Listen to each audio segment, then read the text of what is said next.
जर तुमच्याकडे पण ही मशीन नाहीये ना तर काय करायचं ना मी सांगतो. हे बघा, हे असं एक भांडं घ्यायचं कुठलं पण. जर आपण 50 ग्राम फुटाणे घेतले आणि ते भांडं फुल भरलं तर पुढच्या वेळेस तुम्हाला वजन करायची गरज नाहीये.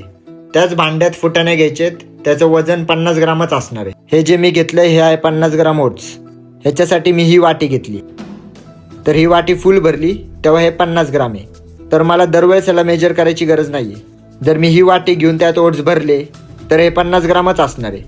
पण असं थोडंफार कमी जास्त होतं. पण जर तुमच्याकडे ही मशीन नसेल तर भावांनो ही आयडिया आहे, तुम्ही यूज करू शकता. पण एक बेस्ट सजेशन देऊ का? जर तुम्ही या मशीनवर फक्त 200 रुपये खर्च केले ना तर तुमच्या बॉडीमध्ये खरंच खूप चांगले चेंजेस होतील.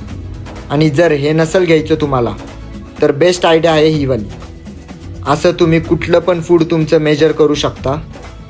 सेम भांडं घ्यायचे आणि त्याच्यात ते तुमचं जे काय असेल फूड ते घ्यायचे आणि तेवढीच क्वांटिटी दररोज खायची. आणि तेव्हा तुमचे कॅलरीज प्रॉपर काउंट होतील आणि तुमची बॉडी एक नंबर बनेल.